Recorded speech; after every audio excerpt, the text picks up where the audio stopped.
And it was Jessie got the girl for the picture on the album, and her name was Judy Pardon.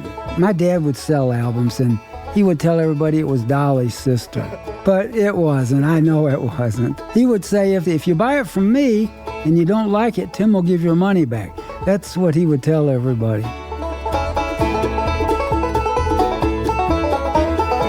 Greetings, everybody. Welcome to the Picky Fingers Banjo Podcast. This is your host speaking. Keith Billick is my name. And welcome. I'm happy to have you join me. And as always, an extra special welcome to this episode's VIP supporter of the show, that is Mark Tate. Mark's been playing for a while. He lives down in Texas, and he says he listens to the podcast so that he can steal licks and ideas. Well, Mark, you don't have to steal them anymore. You have earned every lick and idea that you get from the show through your generous support of the podcast. I couldn't do it without you and the other VIP listeners. So thank you once again to Mark Tate.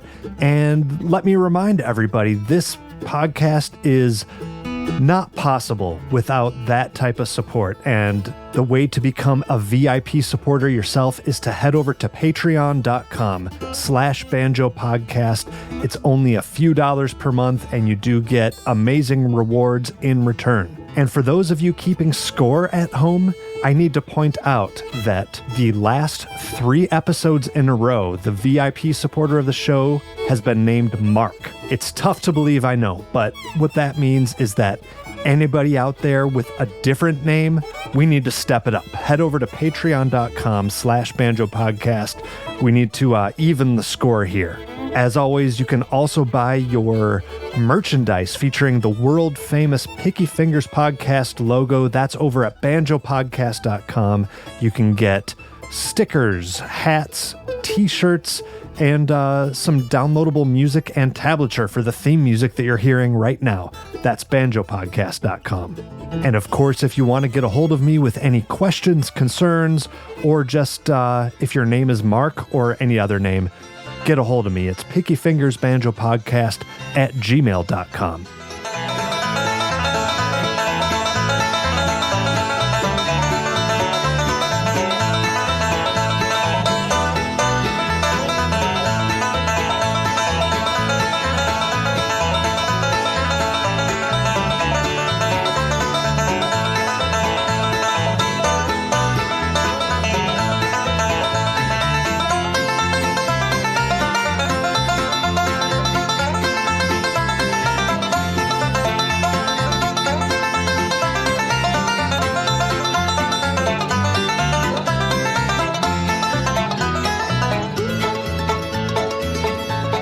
Today's featured guest is Tim Ellis. You know, I'm always proud to feature the various amazing guests that we have on this show, but there's something a little extra special when I get to feature a hometown hero. Tim makes his home in southeast Michigan, not too far from where I live.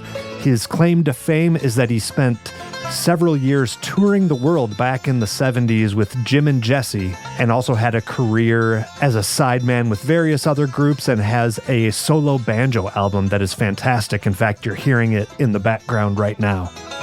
Tim is somewhat of an Alan Shelton disciple and really plays with a lot of that same bounce that everyone loves about Alan's playing. And I think you'll be able to hear a lot of that in the demonstrations and the sound clips that you'll hear throughout the episode. So without further ado, put your hands together and give a very warm Picky Fingers welcome to Tim Ellis.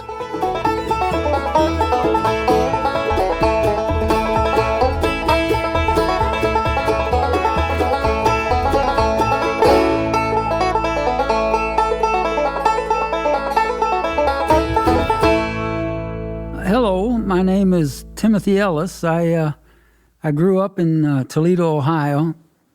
Actually, my banjo interest came from my father. He grew up in Lawrence County, Tennessee, Lawrenceburg, actually. And I think the banjo was his first love. Being as I was his only son, the banjo was going to be my first love, too. He really wanted me to play. And he played himself? A little bit like String Bean or Grandpa Jones. Okay. But yet it was different. Yet it was more like a two-finger. Yeah. He played like the old, I guess that was older style before Earl came up with the three-finger roll. Yeah, I think that's right. Either him or, I don't know, Snuffy Jenkins, one of the two. You probably knew Wade Maynard, didn't you? You know what? I had met him a couple times, and it was around Detroit, I believe. Yeah. Yeah. Yeah, he lived in Michigan for quite a while, but he had one of those early two-finger style kind of things. So whatever. Right. I was just wondering if you had come across him because I know he's lived in the area. Yeah, I have. I don't really get to know him real well. Yeah. I think I had met him through Wendy Smith. Okay, that makes sense. I played banjo with Wendy Smith for 2 or 3 times, I believe. I can't remember the show. In a way, I can, but I can't. My brain's quite foggy anymore. It's all right. You were just talking about the two-finger style, and he always comes to my mind when we think about that. So I'm envisioning a child being exposed to something through their parents. That can go either way. Sometimes you do fall in love with it like your folks want you to, but then other times kids are rebellious and they'll do anything except what their parents want them to. But it seems like you welcomed the banjo that your dad felt strongly about for you. I played quite a bit around the house. I know he used to get mad during. I played pee-wee ball in school. Baseball? Yeah. Okay. And he would get mad. We'd go to practice, or I'd come home and I'd want to play or ride my bicycle, and he'd come home and notice the banjo case wasn't open. So he would get on my mom, and Ma got to thinking she knew how to fix that, so she'd open the case and lay the strap out. Okay. So then that kind of hushed him up. He threw him off the trail a little. Right. All right. But I still played quite a bit in the house. And I would sit out on I grew up right in Toledo, West Toledo. Mm-hmm. And I'd sit right out on the porch and play the banjo. Mm-hmm. Actually, I would take the banjo to baseball practice. Oh, interesting. And play there too. So it seems like you were enjoying it, at least. Do you have a memory of enjoying, like, listening to banjo music, or did you feel like you had influences, or was it just sort of something that was around and you thought you were supposed to do? No, I enjoyed doing it. Mom and Dad had an old Motorola record player, and I would tune it down to 16, the LPs. Yeah. And then I would tune up to that, and it took a while, but after a while of doing that, I don't know if I was acquiring an ear. I could pick up things readily pretty easy. Now, when you do it, the record becomes like an octave lower. Is that right? I'd have to tune to So it's a little strange to start hearing it, right? Right. Okay. And what were you listening to, or what were you trying to learn? Oh, my favorite album was Big Country. Okay, the Jimmy Martin instrumentals? Yeah. Yeah. And I used to, let me see, I can't, I love the...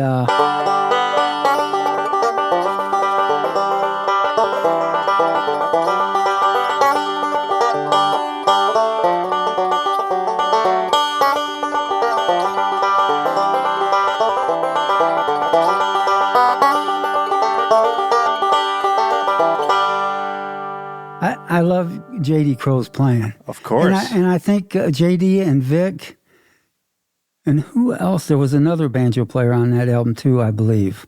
Maybe I'm mistaken. Vic Jordan you're referring to? Yeah. I don't know. Wouldn't have been Bill Emerson? I think most of it might have been J.D. And I think Vic was on some of them songs. You would know better than me. That sounds right, though. There are several banjo players, and then I had heard Alan Shelton, and that was like, hey, this is pretty cool. Yeah. Just his role and his timing, his technique, it was great. But then to actually get to see him play, it was great. I loved it. Talk a little more about that. You mentioned that Big Country caught your ear, the playing of J.D., and then, of course, we'll get to Alan here in a minute. Right. Are you able to describe what it was that you heard that really caught your ear and made you love those players specifically? I think it was just the feeling. It was the feeling in the music altogether. I think the timing, even to this day, or when we have played on stage when I've played with other people and we practice, there's a feeling. It's hard to explain, but it's a high. It really is. It's like something you don't feel, and I think music has done a lot for me that way. I feel blessed, a chance to do kind of what I love to do. Yeah. Your words were calling it a high. It's almost a substitute for like being a drug addict. You're a music addict. It is a drug. It is a drug. Music is a drug. But I think it's a great drug. I mean, as far as any of the others, when you say drugs, that wasn't, I had no interest in any of that. Mm-hmm. When I was beginning to play, Dad had always taken me to a gentleman by the name of Conley Varble. Conley lived in Holland, Ohio. And he actually is the one that started me playing. And Conley was a real good banjo player. He everything he played was with a backward roll. It worked for a while, and Dad took me out to Point Place one day to see Gene Shepard. Well, at the time, she knew Gene Shepard. Well, her husband was Benny Birchfield, and Benny played banjo a lot with Sonny Osborne. Okay. And Benny was quite an accomplished banjo player. Okay. Well, we were in the back room, and Dad would always get me to play. So I played some, and how old are you when this is happening? 12, okay. 11. And Benny had me stop, and he says, "Can I give you some advice, and you won't take offense?" Uh-huh. I said, "Yeah, sure." And he said, "Try this roll." And that's who showed me a forward roll on a banjo. Okay. Up till then, you were just doing the backward roll, just like that gentleman who taught you? Correct. Okay. And once I learned the forward roll, it was like Katie bar the door. I mean, it was just...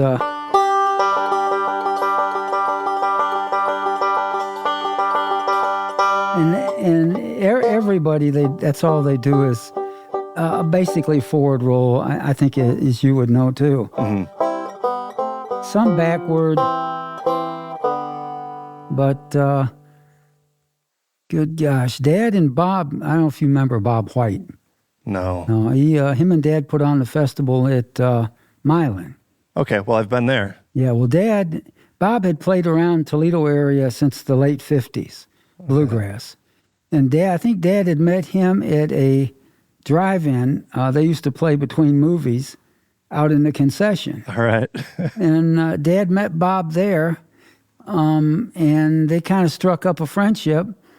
They had entered me in this contest in Chelsea, Michigan. Mm-hmm. I went up and I entered, and I won first place. And was this a banjo contest or like a talent show? It was a talent show. Oh, wow. And they had, Hill was his last name.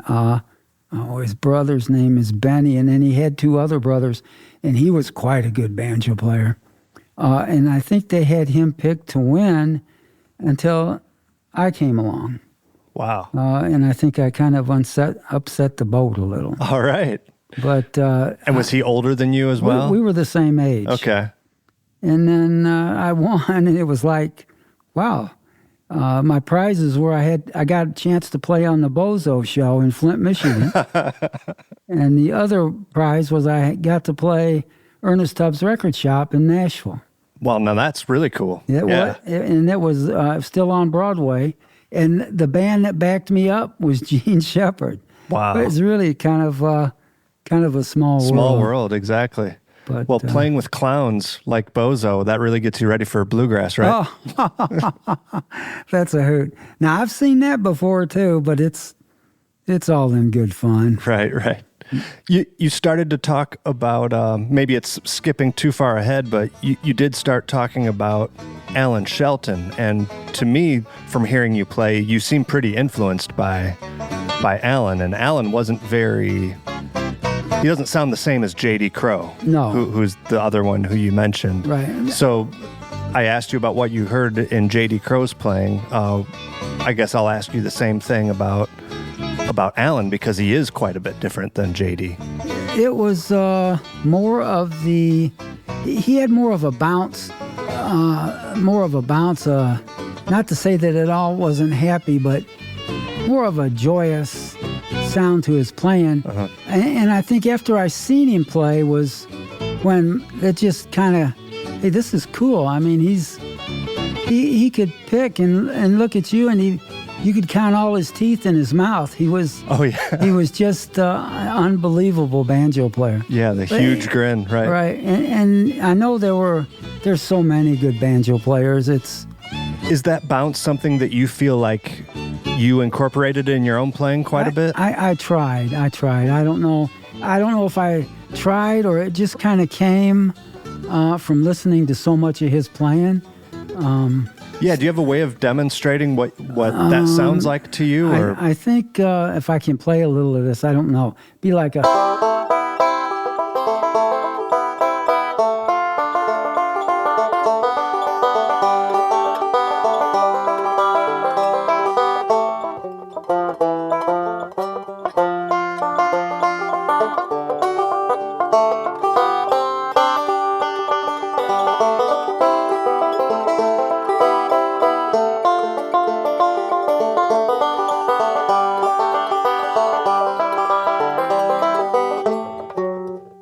Sorry, my fingers don't stretch like they did. And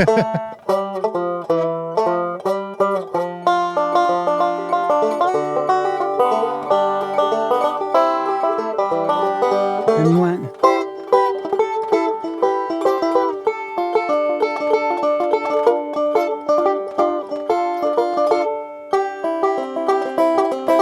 That's it. I got to take a break. No, that's a great version of that piece. Yeah, and that's what I recorded on an album I did with Jim and Jesse produced for me. And also played on it too, right? They were part of the session band? They were. Yeah, I love that version on that record. That's a real good one. Yeah, and oh my gosh, did some of that, and we did a Bill Emerson tune. It was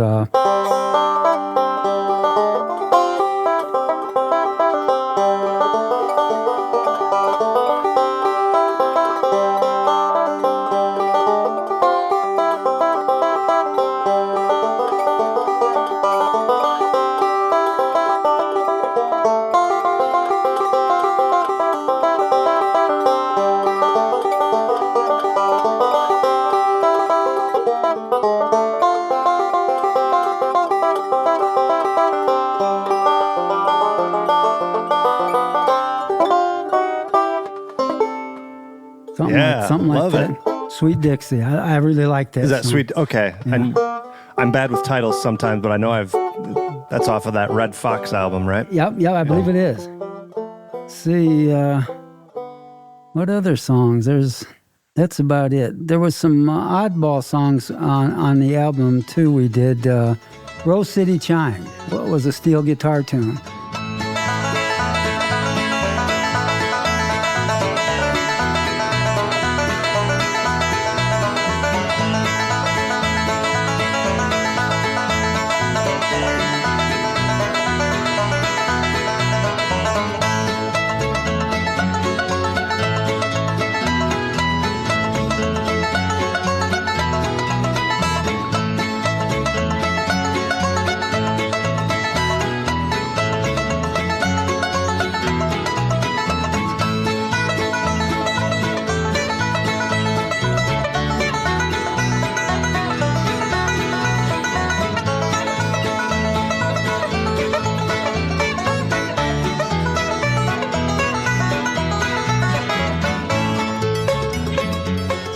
That's not one of your original pieces? That's Jesse. No, it was a steel guitar, and it was Jesse's idea to do that. And there was another steel guitar tune called Roadside Rag.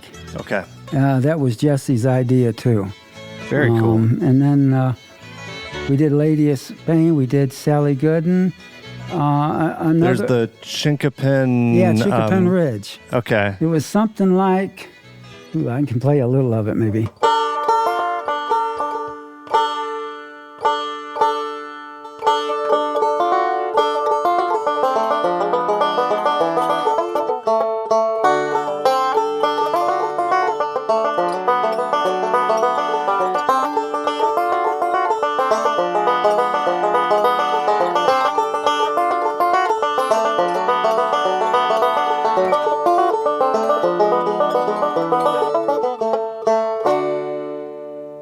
Yeah. Something like cool. that. That was a cool song. Now, is that the one that you were mentioning that is a Jesse McReynolds original, but that wasn't recorded anywhere else other than your banjo album? Do I have that right? I believe, I think that's correct. I think I've even heard Jesse say that. Okay. So, well, that's really cool. It is. You have the authoritative recording of it. That's wild. What year was that album recorded in? 1978. Now, were you already performing with Jim and Jesse by that point? I was. I started in June of 77.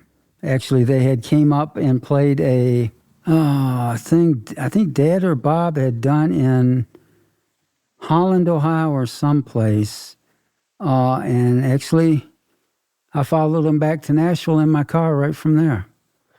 Okay, well, let's back up. Were you mentioned you played a few stints with Wendy Smith. Right, that would have been after the whole Jim and Jesse thing. Really? Okay. Right.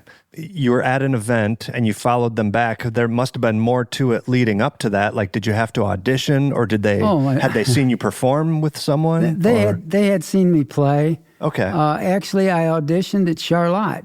Okay. Yeah, how did that go? Oh, that was great. And if I remember right, I think Jack Hicks was playing banjo with them at the time. Oh, no kidding.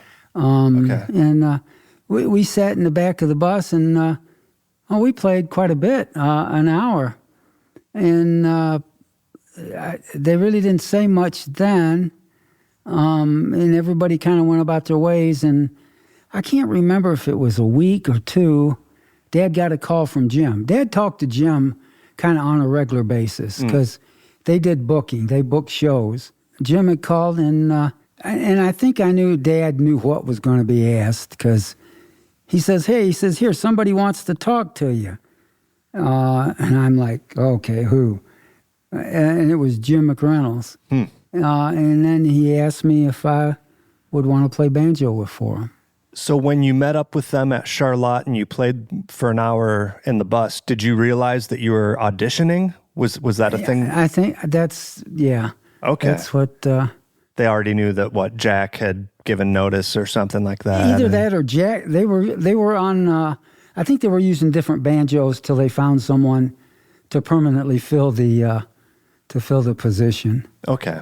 But now, was Jim and Jesse, was their band a group that you were a fan of? Like, were you pretty familiar with their material? I listened to all their material. Okay. Yeah. Do you feel like you were influenced by their previous band? I mean, obviously, Alan Shelton was a big one for you. But I think Alan was probably the most I enjoyed his playing the most. They all were good. I mean, to play with Jim and Jesse, Garland Shuping played with them before me. Okay. And Garland was a great banjo player too. That's quite a thing to kind of give you goosebumps. You step into some other banjo players like that. You know, they've been there. That's kind of like the first time when I played the Grand Ole Opry. It was like the butterflies in the stomach. I mean, it's kind of nerves. Well, I want to keep hearing about all this in terms of being hired for Jim and Jesse. That's a pretty big step for most players. Let me step back just a little. I had played with actually Bob White and the Candy Mountain Express. I didn't actually play banjo with him, but I played snare drum with Bob White. Okay. Interesting. But then they'd have me play banjo tunes with Donnie. Donnie White was his son. Huh. And then after that, I had met some kids out of White House, Ohio. We were all teenagers. Matter of fact, I think we're all still seniors in school. Okay. Their last name was Hensley. It would have been Nick Neal, and Claude was the father. And Dad had booked a show in Northwood, Ohio. Who all was on it? It was the Lewis family or Lester. And Lawrence Lane was supposed to play, but he canceled. So we didn't know nothing together, but we all kind of played an instrument. And Claude and the two boys sang like family sings. Right. They sung like birds. With the perfect blend and everything. And I know they had learned to sing a lot in church, but then Dad had us play at that show, and from that time on, Dad found Nick a bass, and we kind of got together. Put the band together. Yeah. Oh, that's cool. Kind of wild. Yeah. And is that what you were doing right up until you, I guess I'm trying to connect the Jim and Jesse thing. No, but yeah. Actually, after that, I played banjo with Lawrence Lane in the Kentucky Grass. Okay. And I'd go to Marion, and Lawrence always had a lot of shows, and I remember Saturday nights we would play.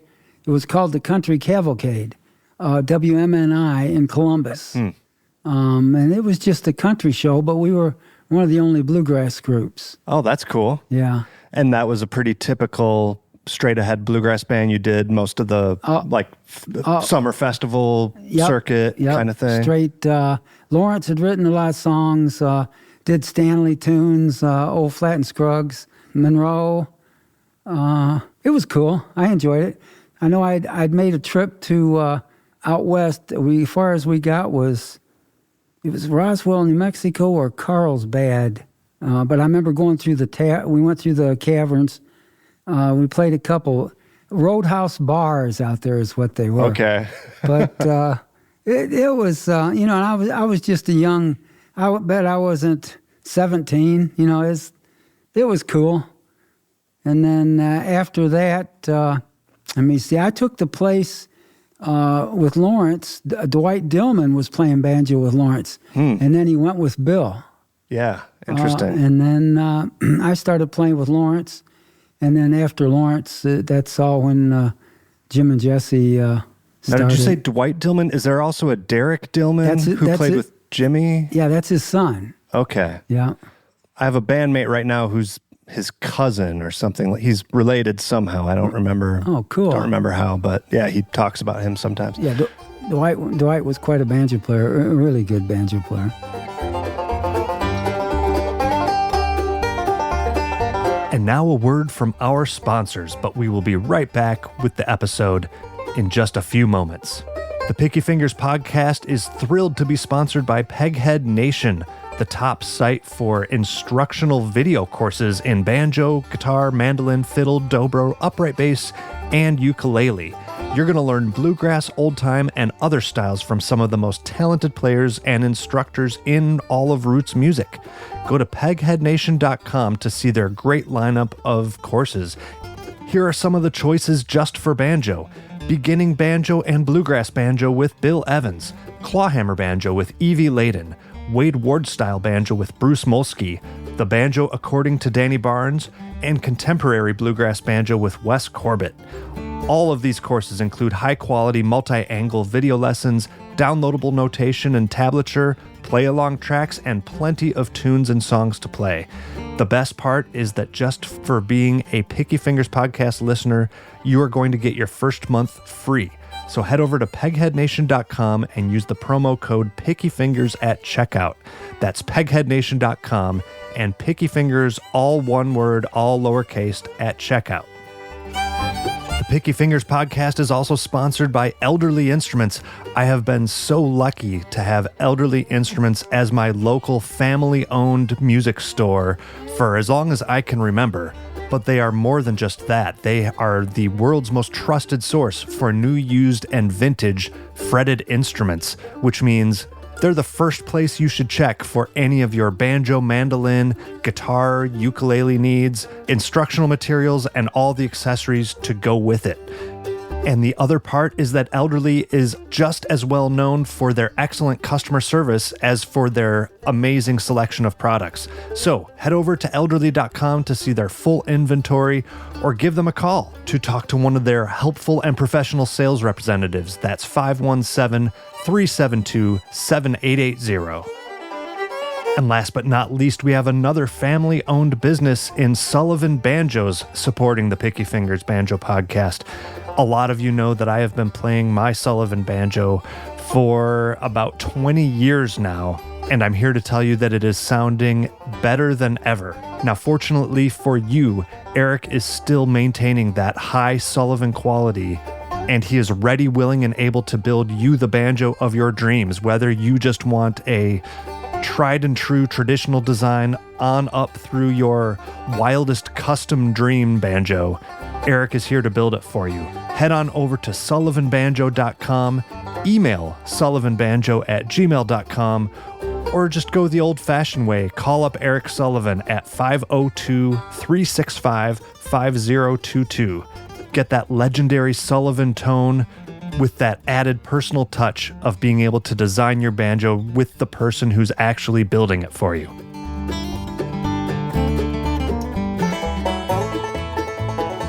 The Picky Fingers Banjo Podcast is sponsored by Bluegrass Country Radio, America's oldest bluegrass, old-time, and Americana station. Shows are curated by real DJs, not computer algorithms. From classic bluegrass and traditional country to the best current artists, you'll find it all streaming at bluegrasscountry.org and on the station's free smartphone apps. That's bluegrasscountry.org.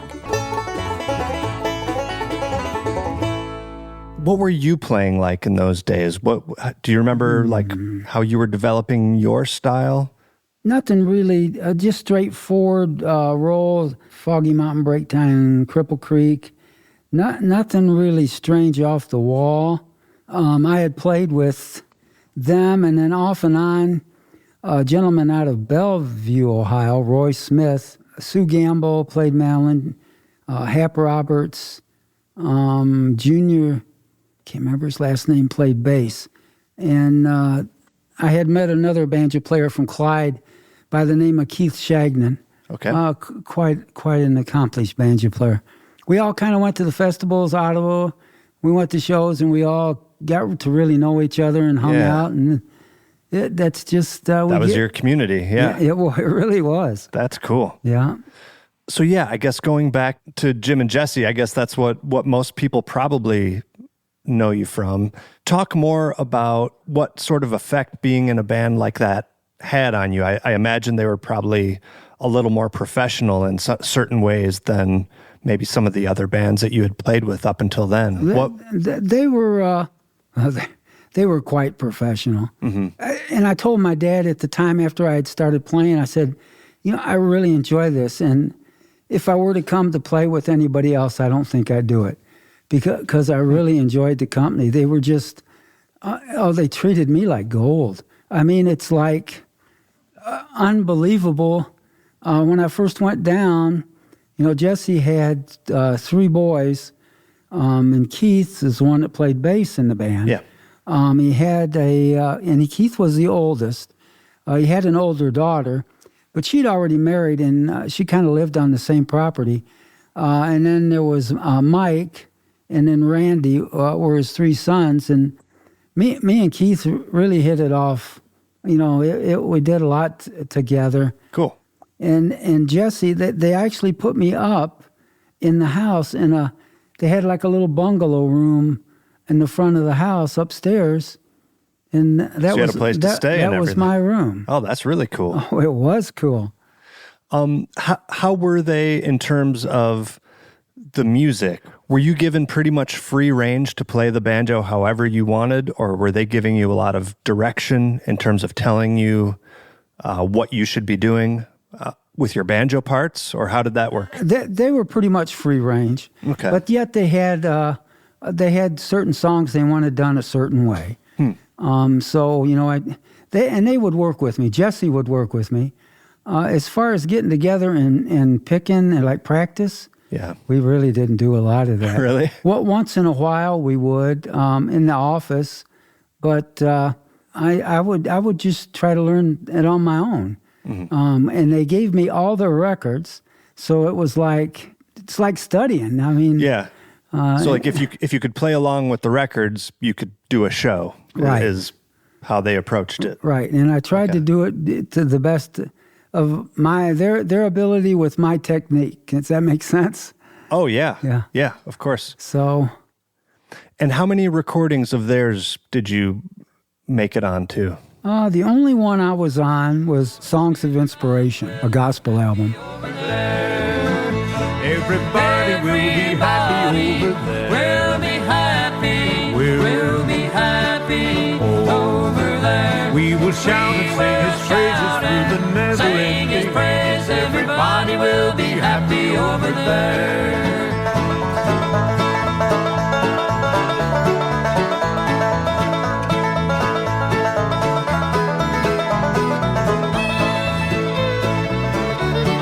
And then they produced my album, Banjo Serenade. Yeah. And then I was on a couple cuts of Joe Meadows did a fiddle album called Super Fiddle. Oh. And there was some twin banjo on that. It was me and Vic Jordan.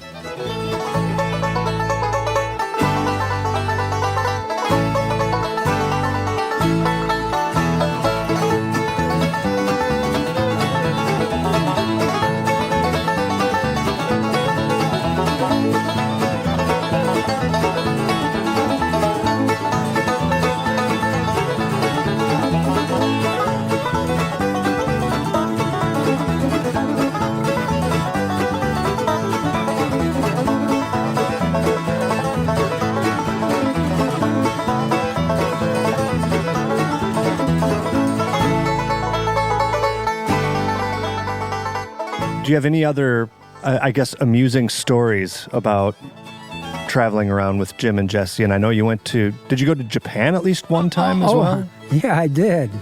I did go to Japan. That was in 78. That was cool. Yeah, what was that like? Oh, it was unbelievable. I mean, you play to 20 people and it sounded like hundreds. Yeah, I've heard a few live recordings, and you would have thought the Beatles were playing or something like that with the shouts. It was unbelievable. It's the first I rode the bullet train. I'm trying to think. We played in Tokyo, Hiroshima, Shizuoka. That's the first time I'd ever seen sumo wrestlers. We stayed in this hotel. We had to duck. All of us did to go into the rooms. Okay, because they were built for shorter folks. Short people. Okay, but me and Joe Meadows was fiddling at the time, and we sit there on the couch and I watched sumo wrestling, and I was like, I think we were both laughing, rolling off the bed. But I'd never seen that before. That was. Well, I was hoping you meant that you got to go watch it live. Oh, no. Oh, that would be cool. No, we weren't, where we stayed in a hotel, you could see the Emperor's Palace.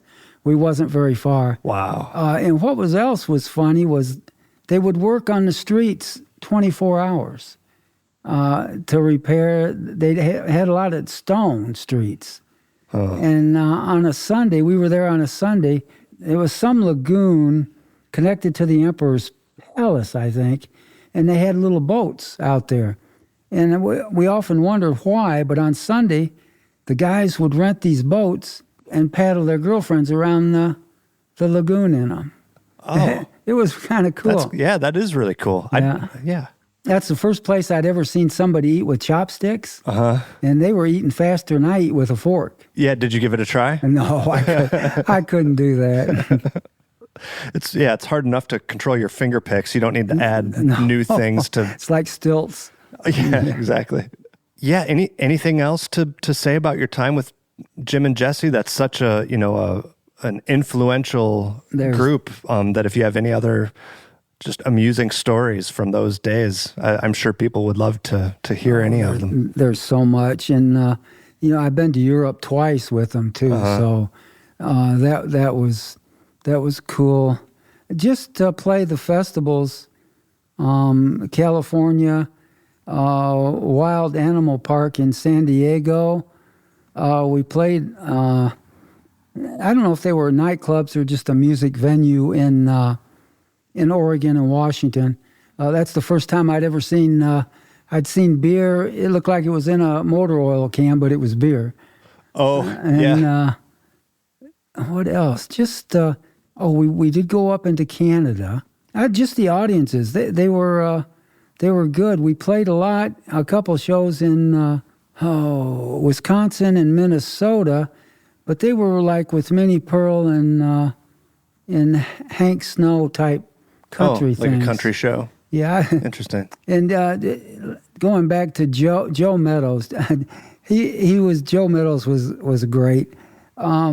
He was a practical joker. Okay. We played up there, and they would feed us the whole bunch before the show would start.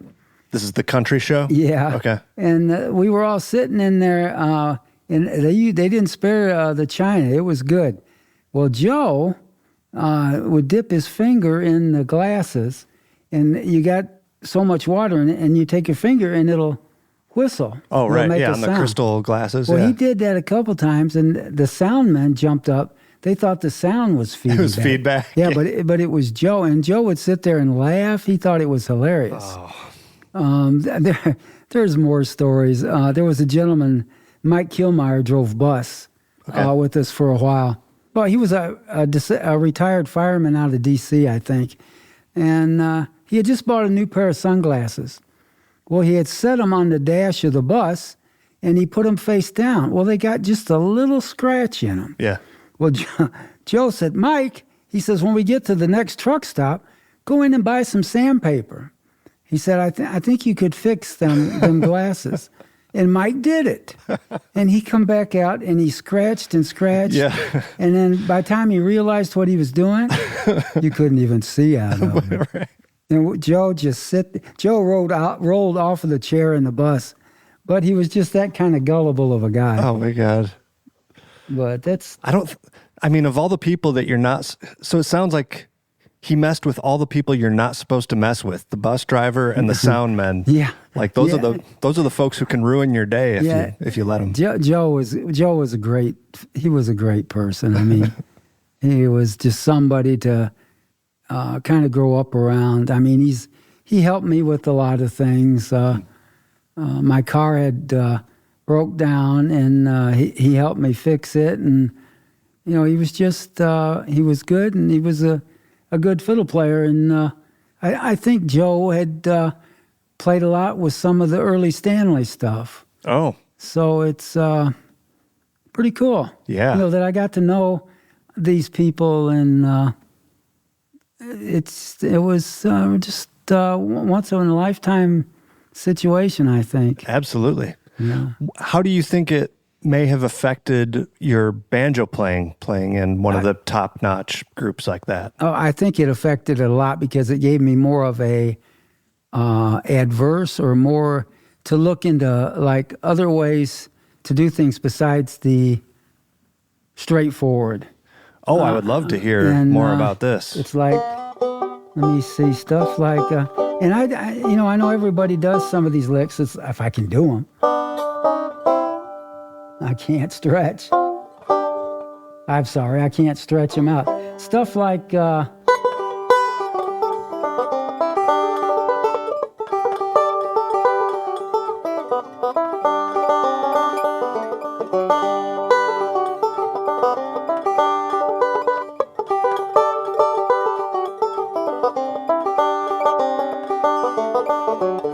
Turkey in a Straw. Yeah. Actually, I picked that up from Dave Marshall. Okay. He played it very similar to that. And were you doing a lot of melodic style with Jim and Jesse? Not really. No. Okay. It would have been more straight, like, see.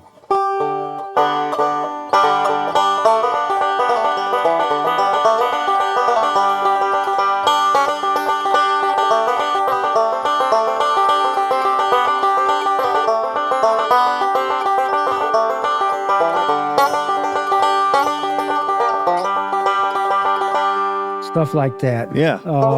It was, I can't think of all these songs.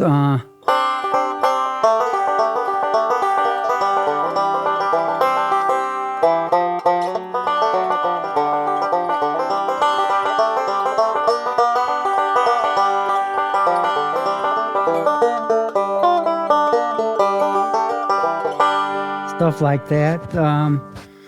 Let me think. What else did we do? Jesse had a tune called Border Ride. I love that song. Yeah. I don't know if I can actually do it. Let's see.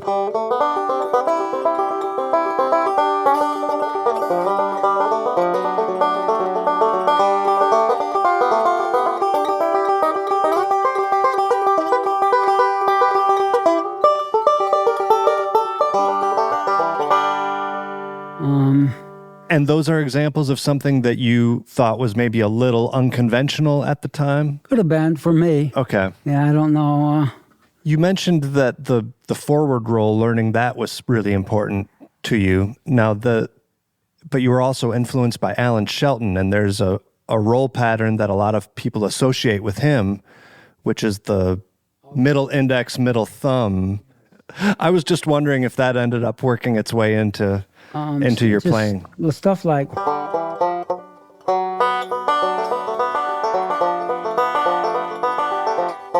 See, there was a tune he did,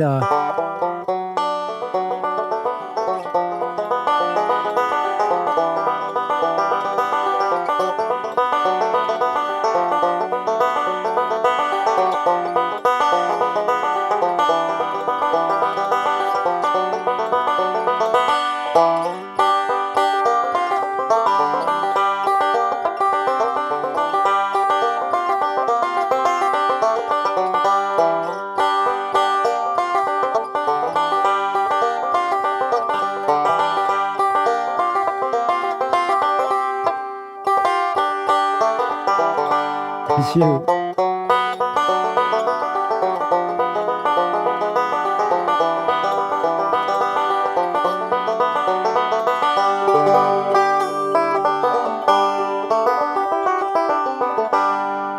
He used to do, what's that other one?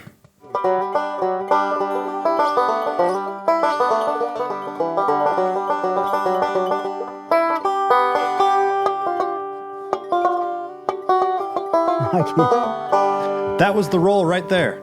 With a really? That's the roll that I was okay. that I meant that Alan.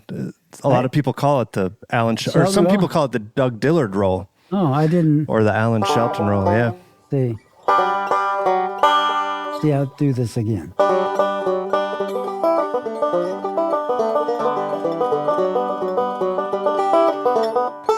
Shoot. Yeah, sorry about that. I'm not as, that roll there, I never knew that. I mean, that's just what people call it. It doesn't really matter what it's called, but I must have done it. Yeah. Where did you get your version from of Old Spinning Wheel? I think I just kind of picked it up on my own. Like from a fiddler or something? You know what? Yes, from a fiddler by the name of John Justice. He was an older gentleman from Toledo. Okay. And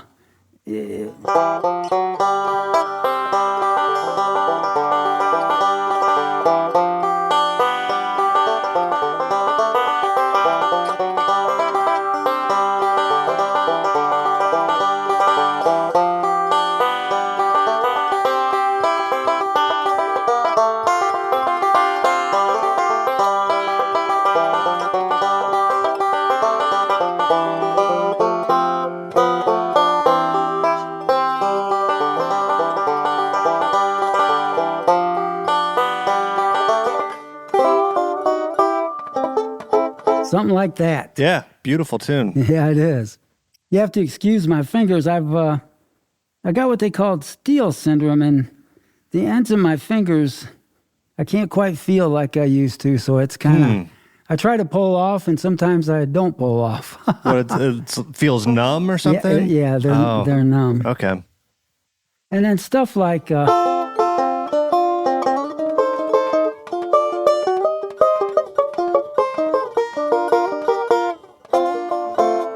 like that, I learned off of Alan's album, Crazy Arms. Yeah. Let's talk about your album. We've talked a little bit about it back and forth, but what do you think made you want to record your own banjo album? I kind of sort of did, but then when Jesse brought it up, well, you kind of push the fact more, and Really? I'm like, cool, let's do this. It's Why do you think he wanted you to, or I don't know. It's I wanted to do it, but he kind of set the studio. We kind of worked on the songs in the house, and then we went and recorded them, and it was too cool. I wasn't around the music back then, but I'm kind of under the impression that back in the 60s and 70s, it was more common for sidemen like yourself to have their own solo albums. And I feel like I see more of them from back then than I maybe see today. Do you think that that's true? I do think it's true. Huh. And what really worked out, what they did for me was they paid for all the recording. Yeah. In the first pressing, they split it with me. So they took half of each sale, and they give me the other half. Even though they had fronted all the cost. Right, and they figured up to so much, and then it was paid for. Do you think maybe they thought that promoting you helped promote their band too, because you were part of that, and it was just something that helped them anyway? Very much so. Okay. Yeah, I think, because there were a lot of banjo players. I'm trying to think of his name. He played with Wilma Lee, and he had a banjo album out too.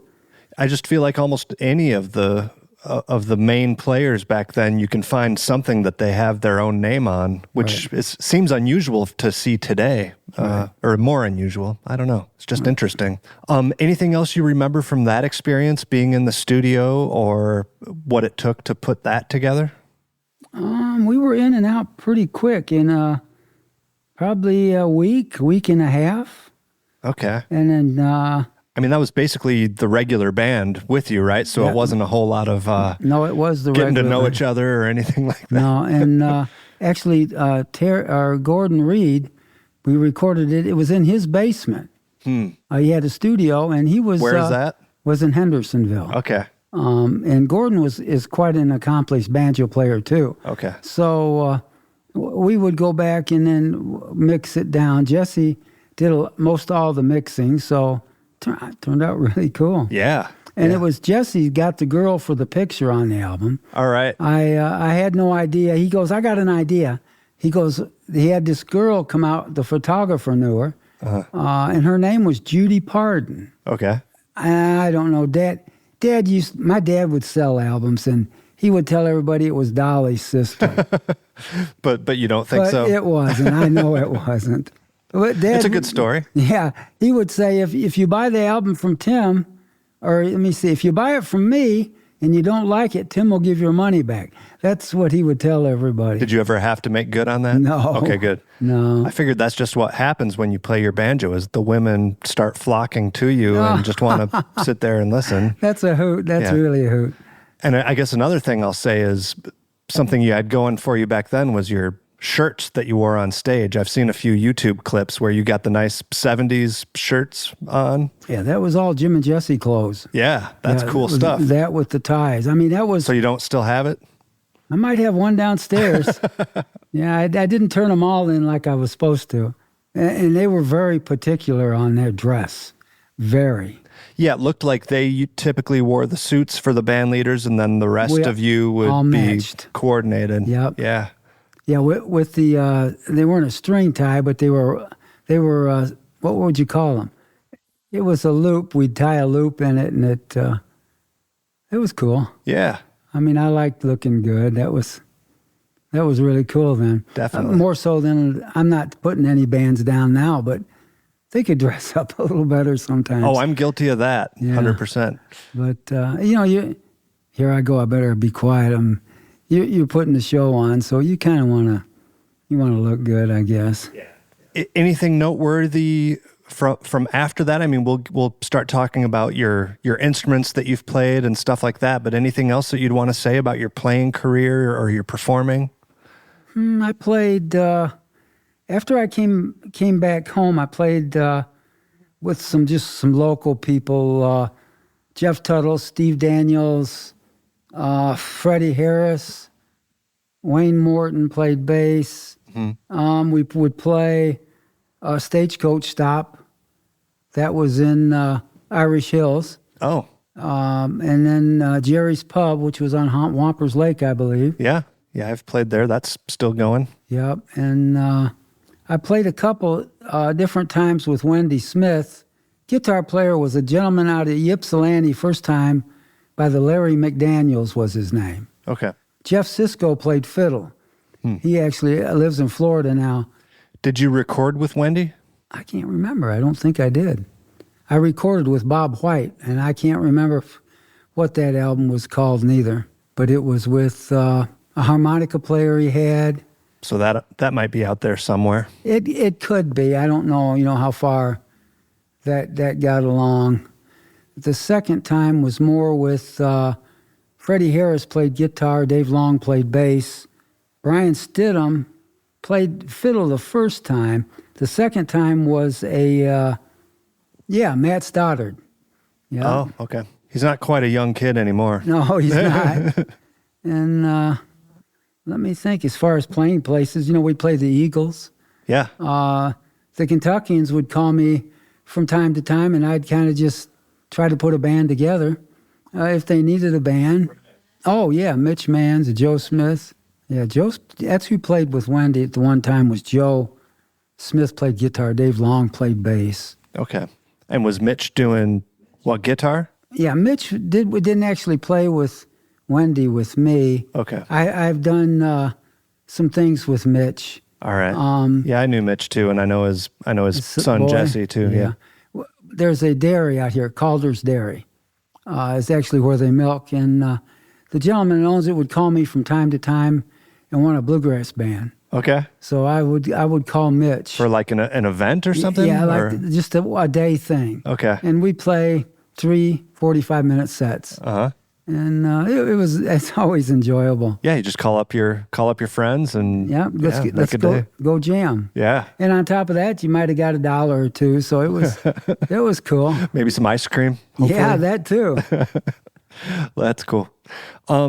So let's talk about your actual banjos. This is a extremely nice one that we've been hearing you play here so far. Would you consider this to be your main instrument, like right now, or how long have you had this? I've had this is a 1930 Granada, one-piece flange, 40-hole arch top, and yeah, it sounds amazing. I love it. A woman out of Cleveland had seen me play with Jim and Jesse, and she wrote me a letter, and this was her dad's banjo. It was a tenor, and she wanted to sell it, and she said, if you want it, I'll let you have first chance at it. Okay. So that was like a no-brainer. Yeah.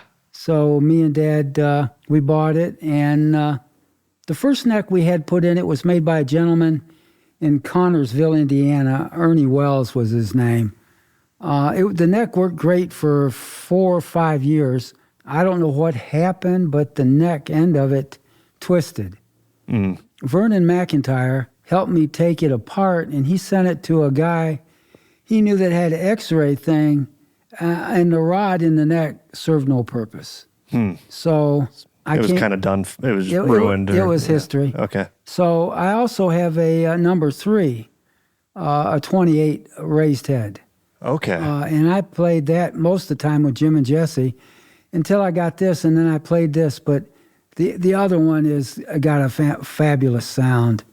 No, that might be the one. I've seen some videos of you playing it. Is that the wreath pattern? It really. Now that has it was a tenor, but it's got a Randy Woods neck in it. Okay. And it still has the neck even from way back then that you've played with it? Yep. Okay. And that was put in middle 70s, because Dad bought that banjo from a music store, an older gentleman in Toledo by his Shawneck Music. Actually, he was an accomplished tenor player. And he had an original, it was a tenor, a number 6. And it had all that gold leaf and everything on it. Sparkle stuff. Yeah. It was beautiful. Yeah, those are nice. But he got that other one, the one I got out from an estate or a woman he knew, her husband, and they wanted to sell it. So this is that 3? Yeah. Okay. And Dad bought that. The first Gibson I ever had, and I still have, is we thought it was a 58, but I got to looking at it, and I think it's a 60 bow tie. Oh, great. And it's an arch top too. All right. So a bunch of arch tops, is that? I like the tone. I like the crisp sound. I don't know, it's hard to explain it. Maybe it's just my ear. Yeah, just a little more pop to it. Yeah, I like the keenness. And then I've got with the Deering. I've got a Deering, a Calico. Okay. I had seen Janet in I think it was Norco, California. She had came up and she asked if I would play her banjo. I said, "Yeah, I'd love to." Mm-hmm. We'll come to find out that's who she was, and she said, "Me and my husband, we make banjos." I said, "Cool." She asked if I liked it, and I said, "Yeah." Well, long story short, I got one. Right. So, and I would play that a lot. The funny thing, I liked the banjo a lot, but Jim would always go, "Hey," he'd look at me at the side of my eye and go, "Hey, get that Gibson back out." That's what he'd say to me. Wait, so when you were still playing with Jim and Jesse, you had that Deering? Yeah. That must have been, I didn't realize they were making them that early. That's really cool. She took a whole bunch of pictures of me in California with that banjo. Okay. Very cool. Yeah, it is. Anything else in terms of equipment that you really like? And are there particular tail pieces or picks or strings or bridges or anything like that you... Probably GHS Light. I used to get national picks. Okay. And I used to grind them down and put a point on them. Oh, really? Yeah, but anymore, I've got used to using Dunlap 25. Sure. I used to have a bad problem from playing. My fingers would sweat. So I'd have the pick so tight, it would leave the impression on my fingers. And I never wore my picks all the way up.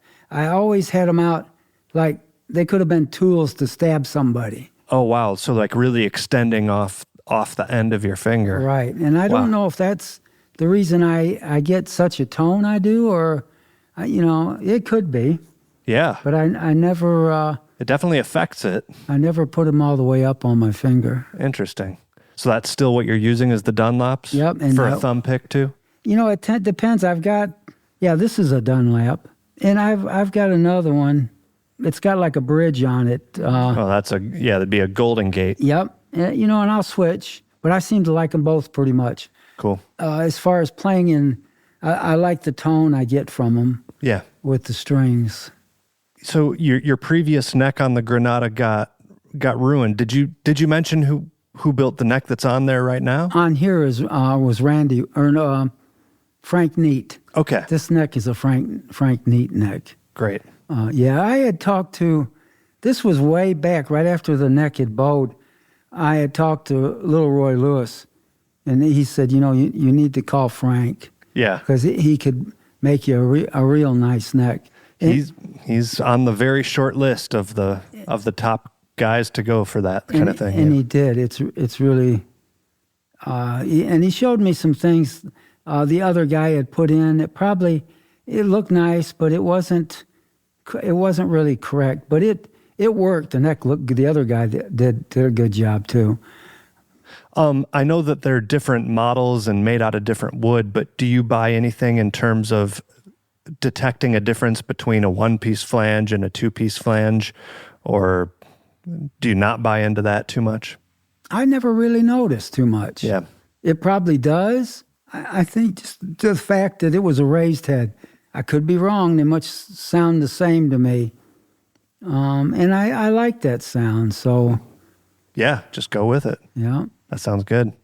Well, I think that's pretty much all the questions I have for you, Tim. Is there anything I forgot to ask you about your playing style or your career or anything else you would want people to know about you, or advice? Just open floor for anything else you want to make sure that you talk about before we wrap it up. No, that's about it. Let me think here a minute. I know I'll just throw this out there. Me and my wife met because she bought a banjo from my dad. Oh, so no kidding. That's how we met. And as of last Sunday, she's put up with my music and shenanigans for 39 years. All right. Well, congrats. Yeah. So it is, like I said, you have banjos around, and the the women come calling. We've got everything. What else have we got? Auto harp. I've got a D28. I don't play much guitar, but that and an old Gibson, a couple Gibsons. What else? Too many things. But we enjoy it. As you can see in this garage, we got a little bit of everything. Oh, yeah. Looks like a perfect place to spend some time and hang out. Cool. So, yeah, congrats. All right, Tim. Well, I really appreciate you taking the time and the hospitality, and thanks for all the stories and everything. Oh, no problem. My pleasure. I'm tickled to death. It's pretty cool. Honor to have you. Thanks a lot. Oh, thank you.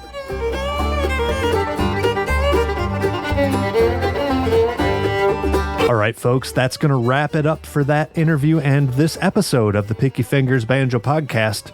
The song clips you heard were Roadside Rag by Tim Ellis, Banjo Bounce by Alan Shelton, Rose City Chimes by Tim Ellis, Everybody Will Be Happy Over There by Jim and Jesse, and then finally Sugarfoot Rag by Joe Meadows. Don't forget to head over to patreon.com/banjopodcast to support the show. And of course, thanks once again to this episode's VIP supporter, that's Mark Tate. Get a hold of me at pickyfingersbanjopodcast@gmail.com. But that's going to do it for me. I'll see you all next time.